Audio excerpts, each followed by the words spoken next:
નમસ્કાર વિદ્યાર્થી મિત્રો, વેલકમ ટુ અક્ષરમ પાઠશાળા.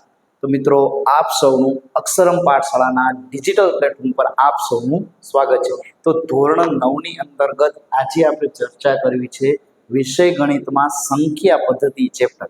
તો આ સંખ્યા પદ્ધતિ ચેપ્ટરના બે લેક્ચર આપણે મૂકી દીધા છે, લેક્ચર 1 અને લેક્ચર 2. આજે આપણે મળ્યા છીએ લેક્ચર નંબર 3, કે જેમાં આજે આપણે ચર્ચા કરવી છે સ્વાધ્યાય 1.3 અને એનો દાખલા નંબર 1. તો એના પહેલાં આપણી યુટ્યુબ ચેનલને હજી તમે ફોલો નથી કરી, સબસ્ક્રાઇબ નથી કરી, તો તમારે સબસ્ક્રાઇબ કરી દેવાનું છે. અને સાથે સાથે તમે હળવદમાં રહો છો અને તમે ઓફલાઈન ટ્યુશન ક્લાસીસની શોધમાં છો, તો ધોરણ 6 થી 10નું ઓફલાઈન ટ્યુશન ક્લાસીસ તમે આપેલ નંબર ઉપર સંપર્ક કરી શકશો.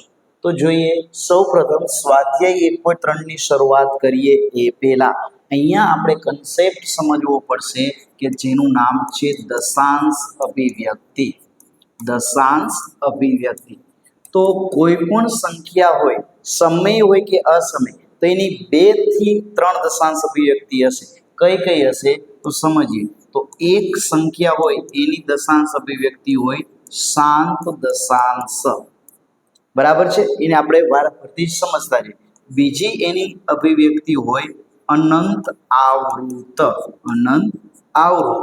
અને એની ત્રીજી અભિવ્યક્તિ છે એ છે અનંત અનાવૃત. આવી કંઈક એની દશાંશ અભિવ્યક્તિ છે, બરાબર. કોને કહેવાય એ સમજીએ. માની લ્યો કે કોઈ એક સંખ્યા છે 18/100, તો 18 અને 100 નો ભાગાકાર કરતા 0.18 મળે. તો અહીંયા 0.18ની દશાંશ અભિવ્યક્તિ શાંત દશાંશ કહેવાય. અહીંયા શબ્દ આવ્યો અનંત આવૃત, અનંત અનાવૃત. માની લ્યો કે અહીંયા 100/3 કરીએ અને આનો ભાગાકાર કરીએ તો 33.3333 અનંત સુધી. તો આવો ભાગાકાર કરતા જો આપણને જવાબ 33.3333 અનંત સુધી મળે છે અને કોઈ એક સંખ્યા રિપીટ થાય છે, તો આને કહેવાય અનંત અનાવૃત, બરાબર છે. કેમ કે અહીંયા તગડો છે એ શું થાય છે તો કે તગડો સતત રિપીટ થાય છે અને રિપીટ થતા અંક ઉપર 12 લખાય છે. ત્રીજો પ્રકાર છે અનંત અનાવૃત. માની લો કે 1.24 57 89 અનંત સુધી. તો અહીંયા સંખ્યા અનંત સુધી જાય છે પરંતુ રિપીટ નથી થતી. અહીંયા એક પણ અંક રિપીટ નથી થતો, તો આને કહેવાય અનંત તરફ જાય છે પણ રિપીટ નથી થતો, તો એને અનંત અનાવૃત કહેવાય. યાદ રાખવાનું કે સમય સંખ્યા છે, આ સમય સંખ્યાની દશાંશ અભિવ્યક્તિ શાંત દશાંશ અને અનંત આવૃત છે. જ્યારે અસમય સંખ્યા છે, આ અસમય સંખ્યાની દશાંશ અભિવ્યક્તિ એ અનંત અનાવૃત છે, બરાબર. આ બેઝિક ફંડા છે એ તમને ખ્યાલ આવી ગયા છે. આ બંને વસ્તુનો ઉપયોગ છે એ આપણે સ્વાધ્યાય 1.3ની અંતર્ગત દાખલા નંબર 1માં કરીશું. સૌપ્રથમ જોઈએ, અહીંયા કીધું છે નીચેની સંખ્યાઓને દશાંશ સ્વરૂપમાં લખો અને તે કેવા પ્રકારની દશાંશ અભિવ્યક્તિ ધરાવે છે તે જણાવો. ચલો, તો પ્રશ્ન નંબર 1, 36/100. ચલો, અહીંયા છેદમાં 100 છે એટલે આપણે 2 પોઈન્ટ કાપવાના. તો 2 પોઈન્ટ કાપતા 0.36 આવો કંઈક જવાબ આવશે. હવે આપેલ સંખ્યા એ અનંત સુધી નથી જતી. અનંત સુધી નથી જતી એનો અર્થ એવો થયો કે આપેલ સંખ્યાની દશાંશ અભિવ્યક્તિ શાંત દશાંશ છે. કેવી છે તો કે શાંત દશાંશ. તો અહીંયા 36/100ની દશાંશ અભિવ્યક્તિ, દશાંશ અભિવ્યક્તિ કેવી છે તો કે એની દશાંશ અભિવ્યક્તિ શાંત દશાંશ છે. એની શાંત દશાંશ છે, બરાબર છે. એકદમ સિમ્પલ છે એટલે તમને સમજાણું હશે. હવે અમુક સંખ્યા એવી પણ આગળ જતા આવશે કે જેને આપણે ભાગાકાર સ્વરૂપે લખવી પડશે, બરાબર. અહીંયા તો ડાયરેક્ટ ભાગાકાર થઈ ગયો, પણ હવે બીજો દાખલો કરશું ને તો એના અંતર્ગત ભાગાકાર કંઈક આવશે, તો એ આપણે રફ કામમાં ભાગાકાર પણ કરવો પડશે. તો પહેલાનો જવાબ શું આવશે તો કે 36/100ની દશાંશ અભિવ્યક્તિ 0.36 એટલે કે શાંત દશાંશ થશે. ચલો, ચર્ચા કરીએ દાખલા નંબર 1નો બીજો. ચલો, બીજામાં તમને આપ્યું છે 1/11. ચલો તો અહીંયા 1/11 બરાબર પેલું કામ શું કરવાનું છે? દશાંશ સ્વરૂપ લખવાનું છે. કઈ રીતે મળશે? તો અહીંયા રફ કામમાં આપણે 1 અને 11 નો ભાગાકાર કરવો પડશે. તો 1 અને 11 નો ભાગાકાર કરી તો અહીંયા શૂન્ય લઈ તો અહીંયા ભાગ ન ચાલે તો હજી શૂન્ય લઈ લ્યો તો 11 9 99. અહીંયા 1 પોઈન્ટ વાળું લઈ લો શૂન્ય, ભાગ ન ચાલે હજી એક લઈ લો શૂન્ય તો 11 9 99. તો શું થવાનું છે? તો એવું કંઈક થવાનું હોય 1.11 નો ભાગ કરશો તો 0 9 0 9 0 9 આવી સંખ્યા અનંત તરફ જાય. હવે અહીંયા તમને કંઈક પેટર્ન દેખાતી હશે. શું પેટર્ન દેખાય છે? તો કે 1/11 બરાબર 0.09 અને એના ઉપર 12. શા માટે 12? કેમ કે અહીંયા 0 9 એ અનંત સુધી જાય છે અને રિપીટ પણ થાય છે. તો અહીંયા આપણે એવું કહી શકીશું કે 1/11 ની દશાંશ અભિવ્યક્તિ 1/11 ની દશાંશ અભિવ્યક્તિ કેવી છે? તો કે અનંત આવૃત છે. કેવી છે? તો કે અનંત આવૃત છે. ચલો અનંત આવૃત એટલે શું? કે સંખ્યા અનંત તરફ જવી જોઈએ, સંખ્યા અનંત તરફ જવી જોઈએ અને રિપીટ પણ થવી જોઈએ. તો સંખ્યા અનંત તરફ જાય છે અને રિપીટ થાય છે. જો આ ભાગાકાર આપણે કરતા જઈએ તો આ અનંત સુધી આવવાનું છે. ક્યાં સુધી આવવાનું છે? અનંત સુધી. એટલા માટે આની દશાંશ અભિવ્યક્તિ કેવી થશે? તો પેલા દશાંશ સ્વરૂપે દર્શાવવાનું કીધું હતું તો પેલું કામ આપણે એ કર્યું. બીજું આપણને દશાંશ અભિવ્યક્તિ પૂછી હતી તો દશાંશ અભિવ્યક્તિ કઈ થશે? કે અનંત આવૃત થશે. ચલો જોઈએ પેલાનો ત્રીજો. તો આપ્યો છે 4.1/8 એટલે કે સૌ પ્રથમ 4.1/8 બરાબર. ચલો શું કરશો? તો કે 8 અને 4 નો ગુણાકાર 8 ચોક 32, 32 માં એક ઉમેરીએ તો 8 ચોક 32, 32 ને 33 તો 33/8. ચલો સમજાતું હશે? 8 ચોક 32, 32 ને 33, 33/8. હવે આપણે રફકામમાં ભાગાકાર કરીએ. કોનો ભાગાકાર? તો કે 33 અને 8 નો કરીએ ભાગાકાર. ચલો 8 ચોક કેટલા થશે? તો કે 8 ચોક થશે 32. ચલો 3 માંથી 2 જાય તો 1, પોઈન્ટ વાળું લઈ લ્યો શૂન્ય તો 4 દૂને કેટલા થશે? 8. ચલો 10 માંથી 8 જાય તો 2, પોઈન્ટ વાળું લઈ લો શૂન્ય. ચલો 8 દૂ થશે, સોરી અહીંયા 8 એક ભૂલ કરી છે. 8 એકા 8 આવશે, અહીંયા આવશે 8 દૂને 16. ચલો 20 માંથી 16 જાય તો 4, ઉપરથી ઉતારો શૂન્ય તો 8 પંચા 40. ચલો તો આનો ભાગાકાર કરતા આપણને જવાબ મળ્યો 4.125. તો અહીંયા એક વસ્તુ જોઈ શકાય છે. શું જોઈ શકાય છે? કે જવાબમાં અંતે શેષ શૂન્ય આવી ગઈ એટલે કે આપેલ સંખ્યા એ અનંત સુધી નથી જતી. આપેલ સંખ્યા અનંત તરફ નથી જતી. એનો અર્થ શું થયો? કે આની દશાંશ અભિવ્યક્તિ એ શાંત દશાંશ છે. કેવી છે? તો કે શાંત દશાંશ છે. ચલો તો અહીંયા આપણે લખી શકીએ કે 4.1/8 ની દશાંશ અભિવ્યક્તિ કેવી થશે? તો કે શાંત દશાંશ થશે. શાંત દશાંશ છે. આની દશાંશ અભિવ્યક્તિ એ શાંત દશાંશ છે. બરાબર છે? આમાં કોઈ પણ સંખ્યા રિપીટ અને અનંત તરફ ન જતી. તો અનંત તરફ ન જતી હોય એને શાંત દશાંશ કહી શકાય. કેવી કહેવાય? તો કે શાંત દશાંશ કહેવાય. તમે વિદ્યાર્થી મિત્રો આપણો વિડીયો છે એને પોઝ કરી અને તમે લખી શકશો. કઈ રીતે આવ્યો એ તમે સમજી શકશો કે અહીંયા ભાગાકાર કર્યો અને અંતે જવાબ કેટલો આવ્યો? તો કે જવાબ અંતે શૂન્ય આવ્યો. એટલા માટે જવાબ કેટલો થશે? 4.125 એ થશે આપણો જવાબ થશે. ચલો દાખલા નંબર 4. તો અહીંયા તમને કીધું છે 3/13 બરાબર. ચલો રફકામમાં ભાગાકાર કરીએ.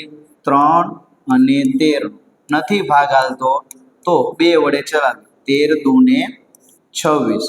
ચલો ઉપરથી ઉતાર્યું શૂન્ય, 13 તરી 39. 40 માંથી 39 જાય તો એ 10. ચલો 10 વડે ભાગ ન ચાલે તો અહીંયા આવે શૂન્ય. ચલો હજી એક શૂન્ય ઉતારીએ. 23 સત્તા 91. 9 આવશે, ઉપરથી ઉતારો હજી એક શૂન્ય. 23 6 78. 90 માંથી 78 જાય તો 12. હજી એક શૂન્ય ઉતારો. 23 9 117. તો અહીંયા શેષ વધશે 3. ચલો અહીંયા શેષ 3 વધી એટલે પાછું ઉપરથી શૂન્ય ઉતારશો તો 13 દુને 26. તો હવે જો પાછું આને આ વસ્તુ રિપીટ થવા માંડી તો અહીંયા બગડો તો હવે પછી બધી વસ્તુ આવશે એ રિપીટેડ થયેલું આવશે. એટલે કે 0.230769 230769 અનંત સુધી આવશે. એટલે કે અહીંયા આ વસ્તુ રિપીટ થાય છે. કઈ વસ્તુ થાય છે તો કે 230769 આ સંખ્યા એ રિપીટ થાય છે. બરાબર, એક તો અનંત તરફ જાય છે અને સાથે સાથે રિપીટ થાય છે. તો આપણે એવું કહી શકીએ કે 3/13 ની દશાંશ અભિવ્યક્તિ કેટલી થશે તો કે અનંત આવૃત છે.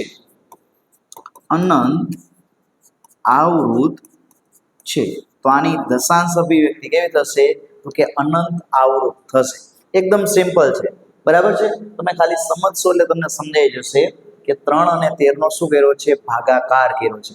ભાગાકાર કરી લીધા બાદ એનો સ્વરૂપ જોવાનું છે કે અનંત તરફ જાય છે અને રિપીટ પણ થાય છે એટલે અનંત આવૃત થશે. ચલો આ તો દાખલા નંબર 4. આના પછી આગળ ચર્ચા કરીએ દાખલા નંબર 5. ચલો તો અહીંયા આપેલું છે 2/11. ચલો તો પહેલું કામ 2 અને 11 નો ભાગાકાર કરીએ તો 2/11. પોઈન્ટ વાળું લીધું શૂન્ય. 11 એકા 11. 20 માંથી 11 જાય તો 9. 0 0. 11 અઠા 88. 90 માંથી 88 જાય તો 2. ઉપરથી ઉતારો શૂન્ય. 11 એકા 11. ઉપરથી ઉતારો શૂન્ય. 11 અઠા 88. ચલો આવું ક્યાં સુધી થશે તો કે અનંત સુધી. તો અહીંયા આપણે એવું કહી શકીએ કે 2/11 બરાબર 0.18 અનંત સુધી. બરાબર છે. એને આપણે આવી રીતે પણ દર્શાવી શકીએ 0.18 રિપીટ થાય છે તો એના ઉપર 12. તો આપણે એવું કહી શકીએ કે 2/11 છે આની દશાંશ અભિવ્યક્તિ છે એ અનંત આવૃત છે. કેટલી છે તો કે 2/11 ની દશાંશ અભિવ્યક્તિ. 2/11 એની દશાંશ અભિવ્યક્તિ કેટલી છે તો કે અનંત આવૃત છે. અનંત શા માટે? કેમ કે અનંત તરફ જાય છે. અને આવૃત શા માટે તો કે આપેલ સંખ્યા રિપીટ થાય છે. તો બે વસ્તુ જોવાની, એક અનંત તરફ જતી હોવી જોઈએ અને એક રિપીટ થતી હોવી જોઈએ. આ બંને વસ્તુનું પાલન થાય એટલે આપણો જવાબ મળી જશે. ચલો દાખલા નંબર પહેલાનો છઠ્ઠો અને છેલ્લો. તો અહીંયા આપેલું છે 319/400. ચલો 300 આઈ થિંક રકમમાં થોડી ભૂલ છે. રકમ છે 329/400.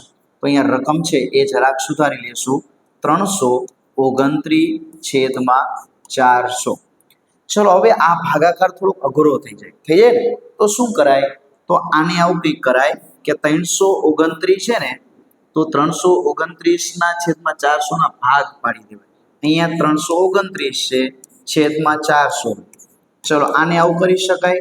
329/4 ગુણ્યા 100. 100 ચોક 400. બરાબર. હવે શું કરાય તો 329 અને 4 નો ભાગાકાર કરી નાખાય. બરાબર. તો અહીંયા રફ કામમાં હવે નાનો ભાગાકાર થઈ જાય. 329/4 તો 4 અઠા 32. 0 4 દુને 8. 9 માંથી 8 જાય તો એક પોઈન્ટ વાળું લઈ લો 0. તો 4 દુને થશે 8. 2 0 4 પંચા 20. તો કેટલો જવાબ મળ્યો તો કે 82.25. જો સમજો હજી 82.25 મળ્યો છે એના છેદમાં 100 આવશે. શા માટે સમજો? અહીંયા જવાબ મળ્યો છે 329/4 નો. આ 100 હજી મળ્યો નથી. હવે 100 છેદમાં છે તો 2 પોઈન્ટ કાપવાના, તો 0.8225 એ થશે આપણો જવાબ. શું થશે? 0.8225 એ થશે આપણો જવાબ. તો આપેલ સંખ્યા અનંત તરફ નથી જતી. આપેલ સંખ્યા અનંત તરફ નથી જતી તો આની દશાંશ અભિવ્યક્તિ શાંત દશાંશ થશે. તો 329/400 ની દશાંશ અભિવ્યક્તિ કેવી થશે? તો કે શાંત દશાંશ થશે. કેવી થશે? તો કે શાંત દશાંશ છે. તો આપેલ સંખ્યા છે એની દશાંશ અભિવ્યક્તિ શાંત દશાંશ. શા માટે? કેમ કે આપેલ સંખ્યા અનંત તરફ ન જતી. તો આપેલ સંખ્યા અનંત તરફ ન જતી હોય ત્યારે એની દશાંશ અભિવ્યક્તિ શાંત દશાંશ હશે. તો વિદ્યાર્થી મિત્રો, આશા રાખું છું કે દાખલા નંબર 1 ની અંતર્ગત આવતા 6 દાખલા તમને સમજાણા હશે. વિદ્યાર્થી મિત્રો, આપ આપણી ચેનલ ઉપર એકદમ નવા છો તો તમને આવી અવનવી ઘણી બધી માહિતી મળવાની છે. તમે 10માં જશો તો પણ, 11-12 કોમર્સ, સાયન્સ, ડિપ્લોમામાં તમે જ્યાં સુધી ભણશો ને, ધોરણ 9માં પણ, ઇવન બધા જ વર્ષમાં તમને આપણી યુટ્યુબ ચેનલ કામ આવવાની છે. તો આપણી આ યુટ્યુબ ચેનલને તમારે સબસ્ક્રાઇબ કરી નાખવાની છે. સાથે સાથે મેક્સિમમ લોકો સુધી ફોરવર્ડ કરો. તમારા તમામ ગ્રુપમાં અપડેટ આપો. અને તમારે કયો વિડીયો કયા વિષયમાં કયો ટોપિક ઉપર જોઈએ છે એની તમારે આપેલ વિડીયોમાં કોમેન્ટ કરવાની છે. તો આશા રાખું છું કે તમને આપેલ આ ચેપ્ટરનું સ્વાધ્યાય 1.3 છે એ વ્યવસ્થિત સમજાણું હશે.